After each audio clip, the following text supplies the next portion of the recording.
សូមជម្រាបសួរដល់សាធារណជននិងអ្នកសារព័ត៌មានជាតិនិងអន្តរជាតិជាទីរាប់អាននៅថ្ងៃនេះនាងខ្ញុំសូមធ្វើបច្ចុប្បន្នភាពអំពីស្ថានភាពនៃការឈ្លានពានរបស់យោធាថៃមកលើដែនអធិបតេយ្យរបស់កម្ពុជានៅក្នុងយុទ្ធភូមិភាគទី4និងទី5គិតចាប់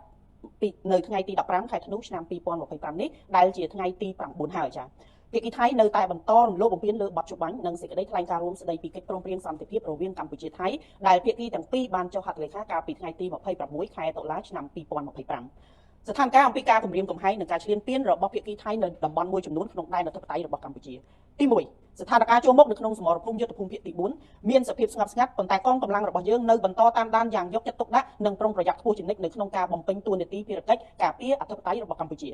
ទី2ស្ថានភាពចូលមកនៅក្នុងសមរភូមិទិយុទ្ធភូមិភាគទី5ភាគីថៃបានបន្តបាញ់ប្រហារមកលើកម្ពុជាគិតចាប់តាំងពីវេលាម៉ោង 16:00 នាទីរសៀលថ្ងៃទី14ខែធ្នូឆ្នាំ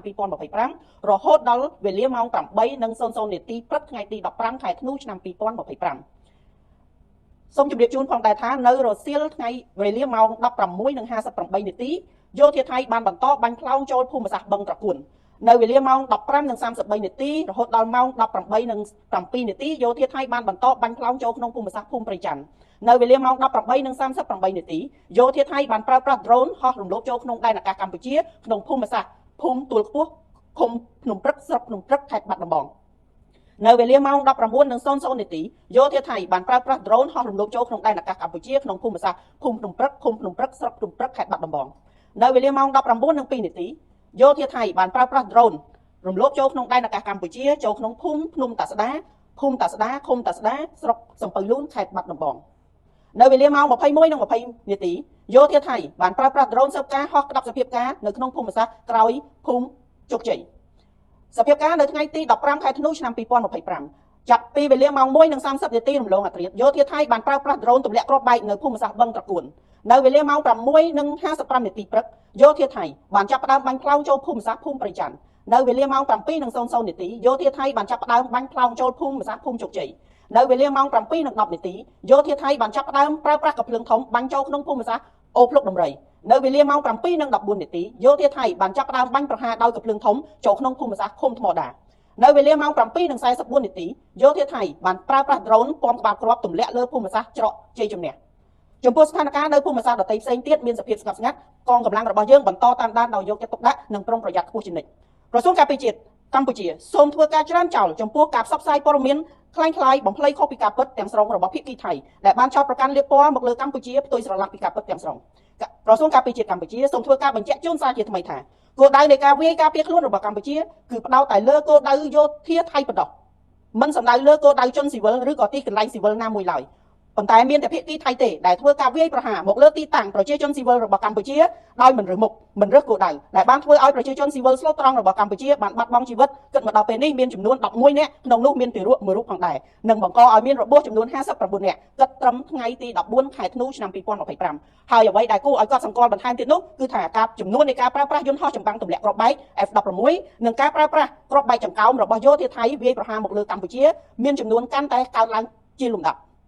ចំពោះករណីដែលយោធាថៃបានចោទប្រកាន់ដោយគ្មានមូលដ្ឋានមកលើកម្ពុជាថាបានឃាត់និងបង្ខាំងពលរដ្ឋថៃមិនឲ្យធ្វើដំណើរចេញពីប្រទេសកម្ពុជាក្រសួងការពារជាតិសូមបញ្ជាក់ជូនថារាជរដ្ឋាភិបាលកម្ពុជាបានសម្រេចផ្អាកការធ្វើដំណើរចេញនិងចូលទាំងស្រុងតាមច្រកទ្វារព្រំដែនគោកនិងទឹកដែលជាប់ព្រំដែនកម្ពុជាជាមួយថៃដែលកំពុងមានអរិភាពប៉ុណ្ណោះក្នុងគោលបំណងដើម្បីការពារអាយុជីវិតនិងការរងរបួសរបស់ជនស៊ីវិលមិនថាជាពលរដ្ឋខ្មែរនិងជាជនបរទេសរួមទាំងប្រជាពលរដ្ឋថៃដែលកំពុងមានវត្តមានរស់នៅក្នុងប្រទេសកម្ពុជាផងដែរពីការបាញ់ប្រហារដោយមិនរើសអើងនៅតាមបណ្ដោយព្រំដែនពីសំណាក់យោធាថៃដោយមិនរាប់បញ្ចូលការធ្វើដំណើរតាមអាកាសនិងច្រកទ្វារព្រំដែនដទៃផ្សេងទៀតដែលគ្មានភាពតានតឹងឬក៏ច្រកព្រំដែនកម្ពុជាជាប់ជាមួយប្រទេសផ្សេងទៀតឡើយក្នុងន័យនេះកម្ពុជាសូមអំពាវនាវឲ្យសហគមន៍អន្តរជាតិកោតទោសយ៉ាងម៉ឺងម៉ាត់ចំពោះការរំលោភបំពានសេចក្តីថ្លែងការណ៍រួមស្តីពីកិច្ចព្រមព្រៀងសន្តិភាពរវាងកម្ពុជាថៃនិងសកម្មភាពឧក្រិដ្ឋកម្មសង្គ្រាមខុសច្បាប់របស់ថៃម្ដងហើយម្ដងទៀតនេះដោយទាមទារឲ្យថៃទទួលខុសត្រូវទាំងស្រុងចំពោះការរំលោភបំពានដ៏កម្រៅនេះកម្ពុជាអំពាវនាវឲ្យថៃបញ្ឈប់រាល់អរិភាពជាបន្ទាន់និងដកកម្លាំងចេញពីដែនអធិបតេយ្យរបស់កម្ពុជានិងជៀសវាងសកម្មភាពឈ្លានពានដែលគំរាមកំហែងដល់សន្តិភាពនិងស្ថិរភាពនៅក្នុងតំបន់ កម្ពុជាបញ្ជាក់ជាថ្មីនៅការបដិញ្ញាចិត្តយ៉ាងខ្ជាប់ខ្ជួននៅការគោរពនិងអនុវត្តតាមលក្ខខណ្ឌនៃបទច្បាប់សេចក្តីថ្លែងការណ៍រួមស្តីពីកិច្ចព្រមព្រៀងសន្តិភាពរវាងកម្ពុជាថៃប្រកបដោយសុចន្ទៈនិងការទទួលខុសត្រូវខ្ពស់បំផុតកម្ពុជាប្រកាន់ខ្ជាប់នឹងការដោះស្រាយចំនួនដោយសន្តិវិធីស្របតាមច្បាប់អន្តរជាតិក៏ដូចជាសន្ធិសញ្ញាអនុសញ្ញានិងកិច្ចព្រមព្រៀងដែលមានស្រាប់ហើយប្រឆាំងនឹងការគំរាមកំហែងឬក៏ការប្រើប្រាស់កម្លាំងសម្ដៅស្វែងរកដំណោះស្រាយមួយដែលយុត្តិធម៌ត្រឹមត្រូវយូរអង្វែងនិងស្របតាមច្បាប់អន្តរជាតិសូមគូបញ្ជាក់ផងដែរថាវីរៈកងទ័ពកម្ពុជាបាននឹងកំពុងបន្តឈរជើងយ៉ាងរឹងមាំស្វាហាប់មូមុតនឹងនៅតែតស៊ូប្រយុទ្ធយ៉ាងស្វិតស្វាញតតាំងជាមួយសត្រូវឈ្លានពាននិងប្រុងប្រយ័ត្នខ្ពស់ជានិច្ចក្នុងការបំពេញតួនាទីរបស់ខ្លួនដើម្បីការពារបូរណភាពទឹកដីរបស់កម្ពុជាយើងក៏បញ្ជាក់ឡើងវិញនៅសិទ្ធិស្វ័យការពារដែនអធិបតេយ្យរបស់យើងដោយដែលមានចែងនៅក្នុងច្បាប់អន្តរជាតិដើម្បីការពារបូរណភាពទឹកដីនិងប្រជាជនរបស់យើងទោះក្នុងតម្លៃណាក៏ដោយ